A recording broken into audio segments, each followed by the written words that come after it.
El escritor francés Guy de Maupassant, demostrando su maestría literaria, era experto en crear relatos basados en los temores de la sociedad. El temor a la soledad, uno de los grandes temores humanos, hace su aparición en este relato, abordado de una manera que profundiza en la psicología y las obsesiones del individuo. Él es un relato que explora la delgada línea entre la realidad y la alucinación, sumergiéndonos en la mente de un hombre que lucha contra sus propios miedos y la sombra invisible que lo atormenta. Él. Querido amigo, no puedes entenderlo por ningún medio posible, dices, y te creo perfectamente. ¿Piensas que estoy volviéndome loco? Puede ser, pero no por las razones que supones. Sí, me voy a casar y te diré qué me ha llevado a tomar esa decisión. Mis ideas y convicciones no han cambiado en absoluto. Considero todas las cohabitaciones legalizadas como un completo error, ya que estoy convencido de que 9 de cada 10 esposos viven engañados y no reciben más que lo que merecen por haber sido lo suficientemente ingenuos como para atar sus vidas y renunciar a su libertad en el amor, lo único realmente placentero y valioso en el mundo. Además, por haber reprimido esa chispa de fantasía que constantemente nos impulsa a explorar nuevas experiencias. ¿Sabes lo que quiero decir? Más que nunca siento que soy incapaz de amar a una sola mujer porque siempre adoraré demasiado a todas las demás. Me gustaría tener 1000 brazos, 1000 bocas y 1000 temperamentos para poder abrazar un ejército de estas encantadoras criaturas en mi abrazo al mismo tiempo. Y aún así me voy a casar. Puedo añadir que conozco muy poco a la chica que se convertirá en mi esposa mañana. Solo la he visto 4 o 5 veces. Sé que no hay nada que me desagrade en ella y eso es suficiente para mí. Es pequeña, rubia y de figura curvilínea. Así que, por supuesto, el día después de mañana desearé con ansias a una mujer alta, morena y esbelta. Su familia no es de recursos y pertenece a la clase media. Es una chica como las que puedes encontrar a granel, bien adaptada para el matrimonio, sin aparentes defectos y sin cualidades particularmente destacables. La gente dice de ella: Señorita Layol es una chica muy agradable. Y mañana dirán: ¿qué mujer tan agradable es la señora Raymond? Pertenece, en una palabra, a ese inmenso número de chicas a las que uno se complace en tener como esposa hasta el momento en que uno descubre que prefiere a todas las demás mujeres en lugar de aquella con la que se ha casado. Bueno, me dirás, ¿por qué demonios te casaste? Me cuesta decirte la razón extraña y aparentemente improbable que me impulsó a este acto insensato. Sin embargo, el hecho es que tengo miedo de estar solo. No sé cómo decirte o hacerte entender, pero mi estado de ánimo es tan miserable que me compadecerás y me despreciarás. No quiero estar solo más tiempo por la noche. Quiero sentir que hay alguien cerca de mí, tocándome, un ser que pueda hablar y decir algo, no importa qué. Quiero poder despertar a alguien a mi lado, para que pueda hacerle alguna pregunta repentina, una pregunta trivial, incluso si me siento inclinado, para poder escuchar una voz humana y sentir que hay alguna alma despierta cerca de mí, alguien cuya razón esté funcionando, para que cuando encienda la vela apresuradamente pueda ver algún rostro humano a mi lado porque me da vergüenza confesarlo, porque tengo miedo de estar solo. Oh, todavía no me entiendes. No tengo miedo de ningún peligro. Si un hombre entrara en la habitación, lo mataría sin temblar. No tengo miedo de los fantasmas, ni creo en lo sobrenatural. No tengo miedo de los muertos porque creo en la aniquilación total de todo ser que desaparece de la faz de esta tierra. Bueno, sí, debe decirse. Tengo miedo de mí mismo, miedo de esa horrible sensación de temor incomprensible. Puedes reírte si quieres. Es terrible y no puedo superarlo. Tengo miedo de las paredes, de los muebles, de los objetos familiares que están animados en lo que a mí respecta por una especie de vida animal. Sobre todo tengo miedo de mis terribles pensamientos, de mi razón, que parece como si fuera a dejarme expulsada por una agonía misteriosa e invisible. Al principio siento una vaga inquietud en mi mente que me causa un escalofrío por todo el cuerpo. Miro alrededor, y por supuesto no se ve nada, y deseo que hubiera algo allí, sin importar qué, siempre y cuando fuera algo tangible. Tengo miedo simplemente porque no puedo entender mi propio terror. Si hablo, tengo miedo de mi propia voz. Si camino, tengo miedo de no saber qué, detrás de la puerta, detrás de las cortinas, en el armario o debajo de mi cama. Y sin embargo, todo el tiempo sé que no hay nada en ninguna parte. Y me doy la vuelta de repente porque tengo miedo de lo que está detrás de mí, aunque no hay nada allí. Y lo sé. Me agito. Siento que mi miedo aumenta y entonces me encierro en mi propia habitación. Me meto en la cama y me escondo bajo las sábanas, y allí, acurrucado, hecho un ovillo, cierro los ojos desesperado. Y permanezco así por un tiempo indefinido, recordando que mi vela está encendida en la mesa junto a mi cama y que debo apagarla, y sin embargo no me atrevo a hacerlo. Es muy terrible, ¿no es así? ¿Ser así? Antes no sentía nada de eso, llegaba a casa bastante tranquilo y me movía por mis habitaciones sin que nada perturbara mi calma mental. Si alguien me hubiera dicho que iba a ser atacado por una enfermedad, porque no puedo llamarla de otra manera, de miedo más improbable, una enfermedad tan lamentable y terrible como esta, me habría reído a carcajadas. Nunca tuve miedo de abrir la puerta en la oscuridad. Me iba a la cama sin cerrarla con llave y jamás me levantaba en medio de la noche para asegurarme de que todo estuviera bien cerrado. Comenzó el año pasado de una manera muy inusual, en una húmeda tarde de otoño. Cuando mi sirviente dejó la habitación después de cenar, me pregunté qué iba a hacer. Caminé de un lado a otro de mi habitación por un rato, sintiéndome cansado sin ninguna razón para ello, incapaz de trabajar e incluso sin energía para leer.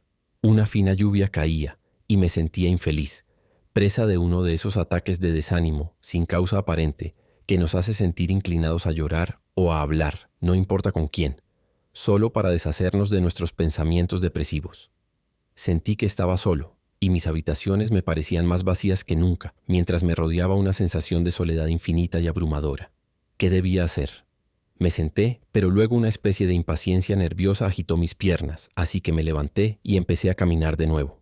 Me sentía algo febril porque mis manos, que había entrelazado detrás de mí, como uno suele hacer al caminar lentamente, parecían casi quemarse una a la otra.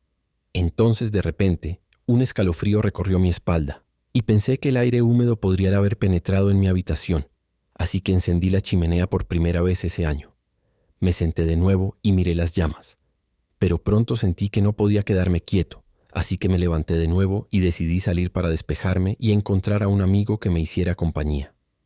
No encontré a nadie, así que me dirigí a los bulevares para tratar de encontrar a algún conocido por allí.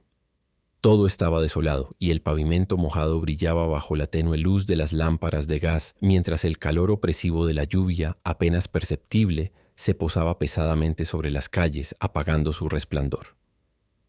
Caminé despacio diciéndome a mí mismo, no encontraré a nadie con quien hablar. Eché un vistazo a varios cafés y vi a muchas personas con aspecto infeliz, sentadas en las mesas, que ni siquiera parecían tener la energía necesaria para terminar los refrescos que habían pedido. Durante mucho tiempo deambulé sin rumbo fijo y hacia la medianoche emprendí el camino de regreso a casa. Estaba muy tranquilo y muy cansado. Mi conserje abrió la puerta de inmediato, lo cual no era habitual en él, y pensé que sin duda otro inquilino acababa de entrar. Cuando salgo siempre doblo la cerradura de la puerta de mi habitación y la encontré simplemente cerrada, lo cual me sorprendió.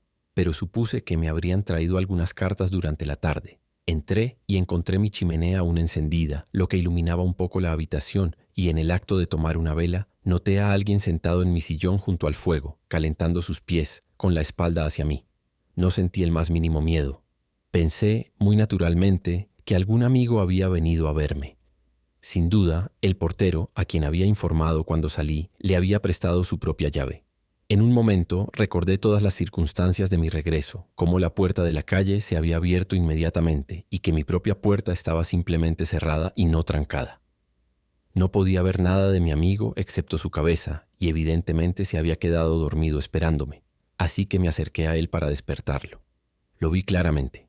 Su brazo derecho colgaba y sus piernas estaban cruzadas, mientras que su cabeza, que estaba algo inclinada hacia la izquierda del sillón, parecía indicar que estaba dormido. ¿Quién podrá ser, Mes?, me pregunté. No podía verlo claramente, ya que la habitación estaba un poco oscura, así que extendí mi mano para tocarle el hombro y tropecé con el respaldo de la silla. No había nadie allí, el asiento estaba vacío. Salté de puro susto. Por un momento retrocedí como si algún peligro terrible hubiera aparecido repentinamente en mi camino. Volteé, impulsado por un deseo imperioso de mirar la silla de nuevo, y me quedé de pie, jadeando de miedo, tan afectado que no podía ordenar mis pensamientos y listo para caerme. Pero soy un hombre frío y pronto me recuperé. Pensé, es mera alucinación, eso es todo, e inmediatamente comencé a reflexionar sobre este fenómeno. Los pensamientos vuelan muy rápido en esos momentos. Había sufrido una alucinación Eso era un hecho incuestionable. Mi mente había estado perfectamente lúcida y había actuado regularmente y lógicamente, así que no había nada mal con mi cerebro. Fueron solo mis ojos los que me habían engañado. Habían tenido una visión, una de esas visiones que llevan a la gente sencilla a creer en milagros. Fue un accidente nervioso del aparato óptico, nada más. Los ojos estaban quizás algo congestionados. Encendí mi vela y cuando me agaché hacia el fuego para hacerlo, noté que estaba temblando y me enderecé con un salto, como si alguien me hubiera tocado por detrás. Ciertamente no estaba tranquilo de ninguna manera. Anduve de un lado a otro un poco y tararé 1 o 2 melodías. Luego puse 2 cerrojos en mi puerta y me sentí algo más tranquilo. Ahora al menos nadie podría entrar. Me senté de nuevo y reflexioné sobre mi aventura durante mucho tiempo. Luego me fui a la cama y apagué mi luz. Todo se mantuvo normal durante algunos minutos mientras yo yacía tranquilamente de espaldas.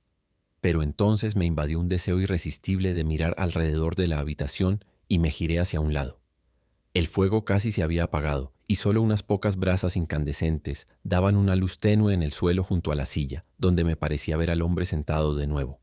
Encendí un fósforo rápidamente, pero me había equivocado, pues no había nada allí. Sin embargo, me levanté y oculté la silla detrás de mi cama, e intenté dormir ya que la habitación estaba ahora oscura, pero no me había olvidado de mí mismo por más de 5 minutos cuando en mi sueño vi toda la escena que había presenciado tan claramente como si fuera realidad. Me desperté sobresaltado, y habiendo encendido la vela, me senté en la cama sin atreverme siquiera a intentar dormir de nuevo. 2 veces, sin embargo, el sueño me venció, por unos momentos a pesar de mí mismo, y 2 veces volví a ver lo mismo, hasta que me imaginé que me estaba volviendo loco. Cuando amaneció, no obstante, pensé que estaba curado, y dormí tranquilamente hasta el mediodía. Todo había pasado y terminado. Había tenido fiebre, había tenido una pesadilla, no sé qué. En resumen, estuve enfermo, pero aún así pensé que había sido un tonto. Disfruté mucho esa noche. Fui a cenar a un restaurante, después fui al teatro y luego regresé a casa.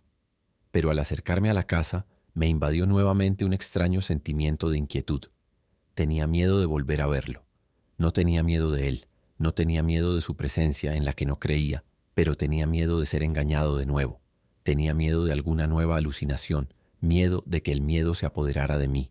Durante más de 1 hora vagué por la banqueta, luego pensé que realmente estaba siendo un completo insensato, y finalmente regresé a casa. Jadeaba tanto que apenas podía subir las escaleras y me quedé de pie fuera de mi puerta por más de 10 minutos. Luego de repente reuní valor y me recompuse. Introduje mi llave en la cerradura y entré con una vela en la mano. Pateé la puerta entreabierta de mi dormitorio y eché una mirada asustada hacia la chimenea. No había nada allí. ¡Ah! ¡Qué alivio y qué deleite! ¡Qué liberación! Caminé de un lado a otro con rapidez y valentía, pero no estaba del todo tranquilo, y seguía volteándome de un salto. Las mismas sombras en la esquina me inquietaban. Dormí mal y constantemente me perturbaban ruidos imaginarios, pero no lo vi. No, eso había terminado. Desde entonces he tenido miedo de estar solo por la noche. Siento que el espectro está allí, cerca de mí, a mi alrededor, pero no se ha aparecido de nuevo. Y suponiendo que lo hiciera, ¿qué importaría ya que no creo en él y sé que no es más que un producto de mi imaginación? Sin embargo, todavía me preocupa, porque estoy pensando constantemente en él. Su brazo derecho colgando y su cabeza inclinada a la izquierda como un hombre dormido. Basta con eso, por el amor de Dios. No quiero pensar en ello. ¿Por qué, sin embargo, estoy tan persistentemente poseído por esta idea? Sus pies estaban cerca del fuego. Él me persigue. Son pensamientos sin sentido, pero así es la situación. ¿Quién y qué es él? Sé que no existe sino en mi imaginación, en mis miedos y en mi agonía. Ahí, basta con eso. Sí, es muy fácil para mí razonar conmigo mismo para endurecerme, por decirlo así. Pero no puedo quedarme en casa porque sé que él está allí. Sé que no lo volveré a ver. No se mostrará de nuevo. Eso ya está terminado. Pero él está allí de todos modos, en mis pensamientos. Permanece invisible, pero eso no impide que esté allí. Está detrás de las puertas, en los armarios cerrados, en el closet, bajo la cama, en cada rincón oscuro. Si abro la puerta o el armario, si tomo la vela para mirar bajo la cama y arrojar luz sobre los lugares oscuros, él ya no está allí, pero siento que está detrás de mí. Me giro seguro de que no lo veré, que nunca lo veré de nuevo. pero él está, a pesar de todo, detrás de mí. Nada tiene sentido, es una situación espantosa, pero ¿qué puedo hacer? No puedo evitarlo. Pero si fuéramos dos en el lugar, estoy seguro de que él ya no estaría allí, porque él está allí solo porque estoy solo, simple y únicamente porque estoy solo. El fin. Muchas gracias por escuchar nuestra narración de Guy de Maupassant, Él. En héroe.com, como una editorial independiente en crecimiento, nuestro objetivo es hacer que la literatura universal sea más accesible y disfrutable para el lector moderno. Si te ha gustado este contenido, te agradeceríamos muchísimo que nos apoyes con un me gusta y te suscribas a nuestro canal para más narraciones. Además, si quieres tener esta narración en formato PDF, puedes descargarla desde el enlace en la descripción.